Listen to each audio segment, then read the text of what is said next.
तो हमने संकेत किया, क्या संकेत किया? जीवन में सिद्धि चाहिए। लोग कहते हैं सिद्धि के चक्कर पर नहीं पड़ना चाहिए। भगवान शंकराचार्य महाभाग ने सिद्धियों का अधिक वर्णन नहीं किया। कलयुग में छोटी आयु होती है, सिद्धि के नाम पर चित्त भटक ना जाए, लेकिन 3 सिद्धि तो चाहिए ना।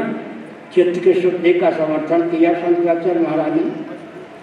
समाधि का वर्णन किया गया है, समाधि की सिद्धि होनी चाहिए, समाहित होना चाहिए। अंत में क्या होना चाहिए? ब्रह्म सिद्धि या निष्कर्म सिद्धि। चित्त शुद्ध है, समाहित है, निष्कर्म सिद्धि प्राप्त है, सिद्धों का सिद्ध, पीरों का पीर है। एक विचित्र बात है, सर्वात्मा हो गया, सर्वभावापन्न हो गया। सबको जो आत्मस्वरूप समझता है उसका कोई बाल बांका नहीं कर सकता। मैं संकेत करता हूँ, सावधान। जिसके जीवन में अहिंसा की प्रतिष्ठा है, योग दर्शन तत्समझौ वैराग्याः। जिसके जीवन में अहिंसा की प्रतिष्ठा है, उसकी विद्यमानता से वैर विहाय चरयक संगा, आपस में लाग डांट रखने वाले प्राणी भी वैर को छोड़कर विचरण करते हैं। अपने जीवन में अगर हम दिव्यता का आधान करेंगे तो हमको लाभान्वित होंगे ही, चतुर्दिक उसका प्रभाव पड़ेगा। काकभूषुंडी के आश्रम में तो दिव्यता है, चतुर्दिक उसका प्रभाव पड़ता है नहीं। भगवान सूर्य अपने मंडल पर होते हैं, मंडल में भ्रमण करते हैं, लेकिन सूर्य मंडल तक ही उनका प्रकाश थोड़े सीमित है, चंद्रमंडल तक चंद्रमा का प्रकाश थोड़े संभव है। इसी प्रकार से जीवन में ऐसी दिव्यता होनी चाहिए, पूरे विश्व को, ब्रह्मांड को उद्भासित करने की क्षमता आनी चाहिए। इसलिए धीरे धीरे अपने जीवन में दिव्यता का आदान करें। तुलसीदास जी महाभाग के शब्दों में धर्म ते विरत योग ते ज्ञाना ज्ञान मोक्षप्रद वेदवकाना। महांतीकार महाभाग ने वाचस्पति मिश्र जी ने 25 पंक्तियों के माध्यम से इन तथ्यों को उद्भासित किया। तुलसीदास जी ने एक पंक्ति में उसको पिरो दिया।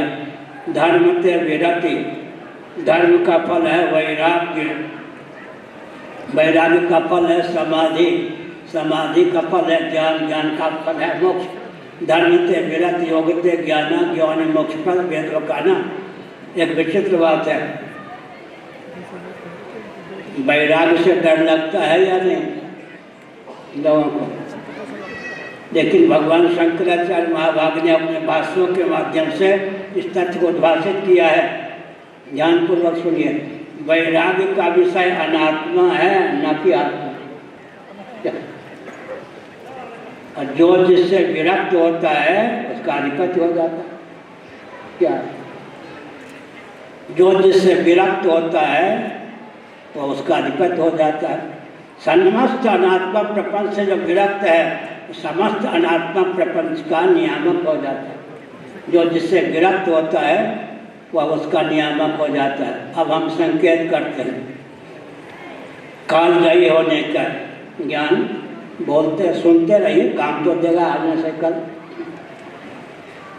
काल क्या है?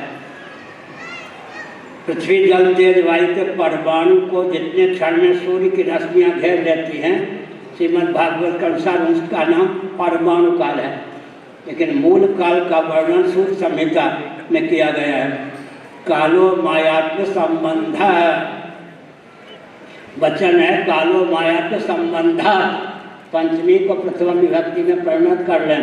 कालो मायात्म संबंध, परमात्मा उनकी शक्ति माया का संबंध ही काल है। 2 उंगलियों का संयोग दुष्ट होता है, इस उंगली पर भी इस उंगली पर भी बैठ जाता है, संयोग दुष्ट होगा। काल का नाम भी कालो माया के संबंध, माया का नाम भी काल है, परमात्मा का नाम भी काल है। परमात्मा की शक्ति का नाम है माया, दोनों के संबंध का नाम भी काल है। काल के स्वरूप को जान लेने वाला कालजयी हो जाता है। काल के स्वरूप को जानने वाला कालजयी हो जाता है। कालो मायात्म संबंधात्, कालो मायात्म संबंध, कालः कलयताम् अहम्, भगवान श्री कृष्ण का वचन है। तो हमने संकेत किया महाकाल। उज्जैन में कौन है? आत्म तत्व क्या है? महाकाल, कालों का विकाल, कालो मायात्म संबंध। इस तत्व को जान लेने वाला काल नहीं हो जाता है। काल की दाल भी उस पर गल जाए ये संभव नहीं है। तो धीरे धीरे क्या करना चाहिए? 24 घंटे में कम से कम 40 मिनट भगवान के भजन का बल होना चाहिए। हमारे पूज्य गुरुदेव स्वामी कटपात्री महाभाग ने एक बार उनके चरणों के पास मर्यादा की सीमा में बैठा था, काशी की बात। उन्होंने कहा क्यों हो ये मुसलमान सज्जन 5 बार नमाज क्यों पढ़ते हैं बताओ? मुसलमान सज्जन 5 बार नमाज क्यों पढ़ते हैं? मैंने कहा मैं आपका बालक और विद्यार्थी हूँ, आप भी कृपा करके बताइए कि 5 बार क्यों पढ़ते हैं। उन्होंने कहा हमारे तुम्हारे पूर्वजों से, हिंदुओं से उन्होंने शिक्षा ली होगी, सूर्योदय के पूर्व कम से कम 15 मिनटों तक भगवान के भजन का व्रत लीजिए, धीरे धीरे उसका पालन कीजिए। सूर्योदय के समय भगवान का भजन कीजिए, मध्याह्न काल में भगवान का भजन कीजिए, सायंकाल भगवान का भजन कीजिए, रात्रि में सोने के पूर्व भगवान का भजन कीजिए। एक व्यक्ति, मथुरा के चौबे की बात उसी है, 8 घंटे हैं, कोई मथुरा के चौबे हंस रहे। एक व्यक्ति 8 घंटे में भरपेट भोजन कर लेता है। उस भोजन का प्रभाव 5 घंटे तक कम से कम बना रहता है। नहीं, बच्चों की कहने लगा हाथ सूखा तो बच्चा भूखा। एक व्यक्ति 8 घंटे में भोजन कर लेता है, 5-6 घंटे तक उस भोजन से प्रज्ञा शक्ति, प्राण शक्ति उसकी परिपुष्ट रहती है। भोजन से भी भजन घटिया है क्या? भोजन से भजन घटिया है क्या? अगर एक आसन पर बैठकर 8 घंटे भजन कर लेंगे तो 4-5 घंटे तक प्रज्ञा शक्ति और प्राण शक्ति परिपुष्ट रहेगी। इसलिए हमने संकेत किया भगवत भजन से वैराग्य नहीं, भगवान का भजन होना ही चाहिए। उससे जीवन में प्रज्ञा शक्ति, प्राण शक्ति परिपुष्ट रहेगी। गायत्री मंत्र का अनुवाद में बोल रहा हूँ तुलसीदास जी के शब्दों में। गायत्री मंत्र का अनुवाद जान लीजिए, जानते हो तो प्रयोग कीजिए। जनक सुता जग जनन जानकी, अतिशय प्रिय करुणा निधान की, ताके जुगपद कमल बनाऊं, जास कृपा निर्मल भज पाऊं। भगवती सीता की आराधना से निर्मल मति की प्राप्ति होती है। गायत्री मंत्र का अनुवाद हुआ या नहीं? जनक सुता जग जनन जानकी, अतिशय प्रिय करुणा निधान की, ताके जुगपद कमल बनाऊं, जासु कृपा निर्मल मति पाऊं। निर्मल मति, मल रहित मति की प्राप्ति भगवती सीता की आराधना से होती है। जनक सुता जग जनन जानकी, अतिशय प्रिय करुणा निधान की, ताके जुगपद कमल बनाऊं, जासु कृपा निर्मल मति पाऊं। हम एक बार गुजरात में स्वामी नारायण संप्रदाय के किसी सज्जन के यहाँ रुके थे। हमने देखा कि बच्चों को स्नान का अवसर दिया जाता है, 10-15 मिनट वो पाठ करते हैं, तब उनको जलपान दिया जाता है। हम भी घर में थे, 10 साल की आयु में यज्ञोपवीत हो गया, स्नान करके 1000 गायत्री मंत्र जपते थे, तब जलपान होता था, उससे पहले नहीं। भजन का बल होना चाहिए सज्जनों। भजन का बल होगा तो भव सिंधु में तैरने की क्षमता आ जाएगी, तैरने की क्षमता भव सिंधु सूख जाएगा। भजन का बल होगा तो अपना जीवन सबके हित में प्रयुक्त और विनियुक्त होगा।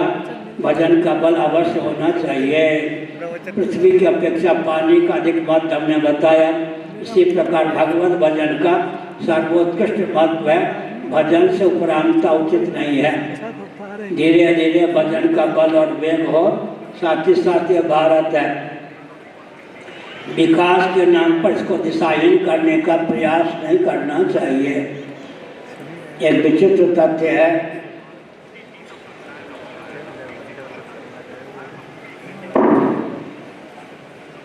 समय हो गया तो क्या करूं, छोड़ दो भाई।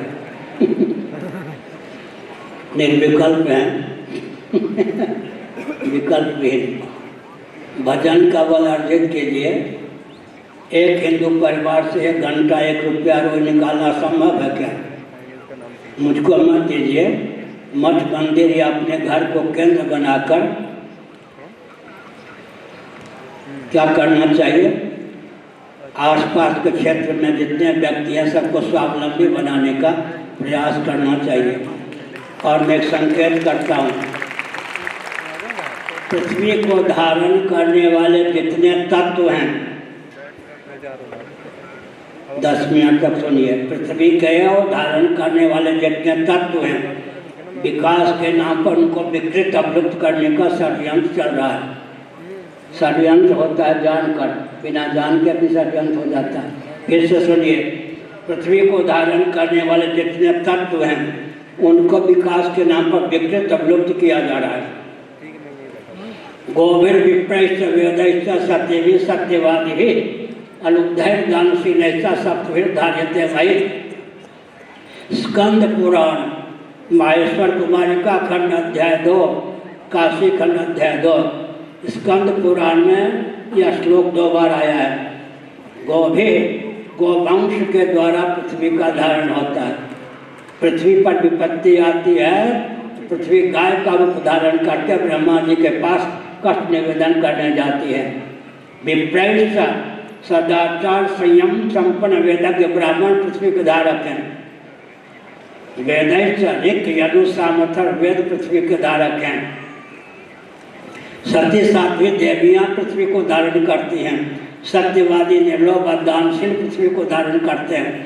पृथ्वी को धारण करने वाले जो 7 तत्व हैं, विकास के नाम पर उनको विकृत और विलुप्त करने का षड्यंत्र चल रहा है।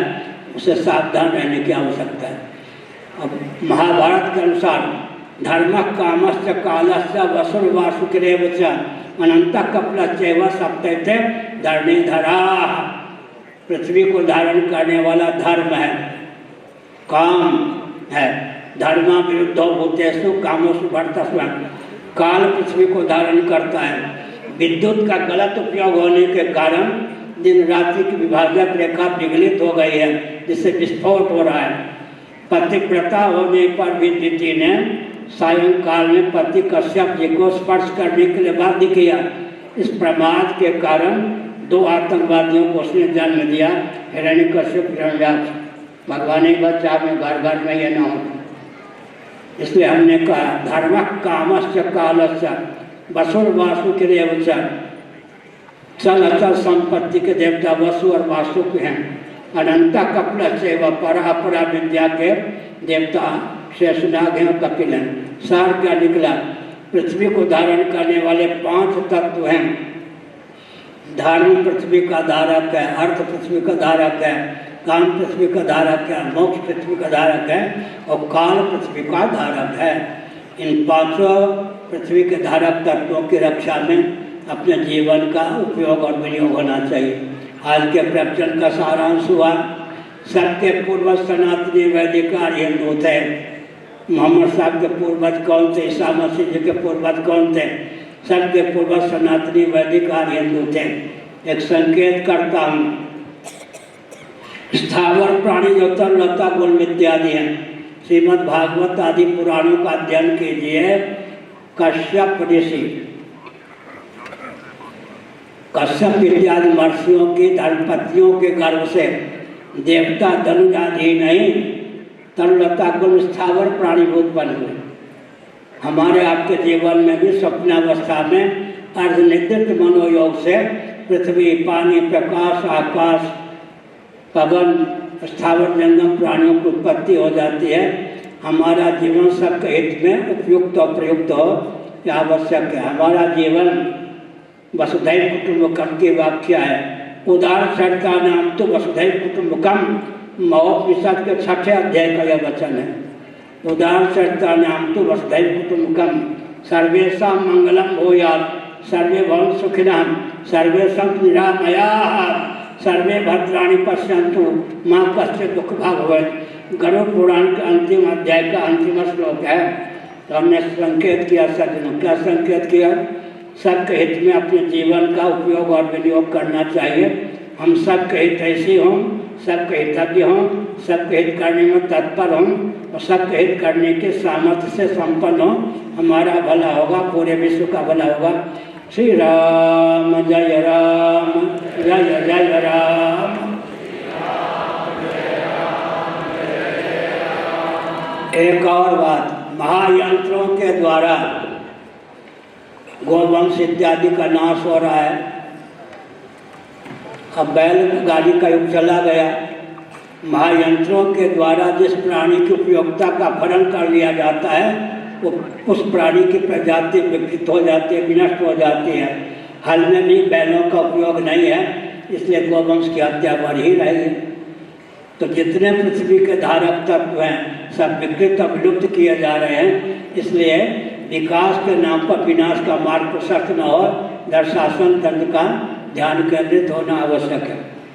अगर शासन तंत्र ध्यान केंद्रित नहीं करता है तो हम आचार्यों का दायित्व है और हमारे जीवन व बल और वेग ईश्वर प्रदत्त है कि शासन पलट करके जैसा शासन भारत को चाहिए वैसा शासन देने में समय।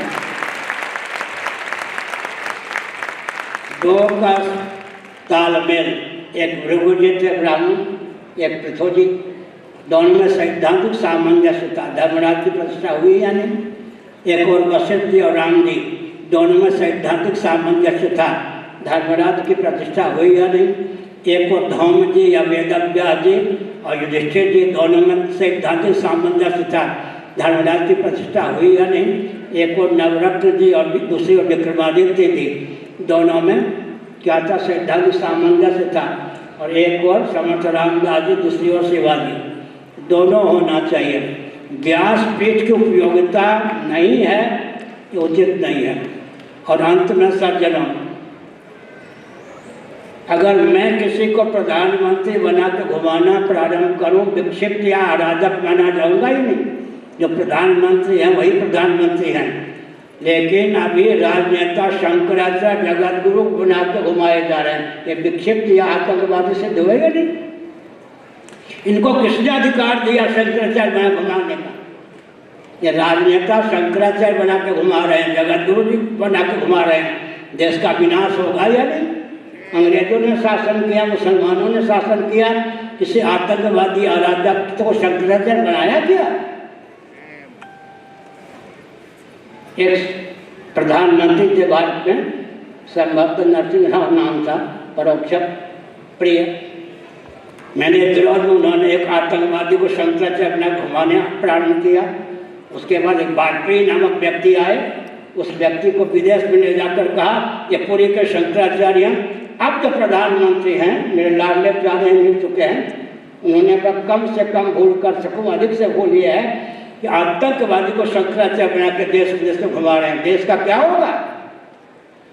क्या विचार करने की आवश्यकता है। भारत की राजधानी दिल्ली है, मैं यही विद्यार्थी था, यहीं से भगा बाबा होने के लिए।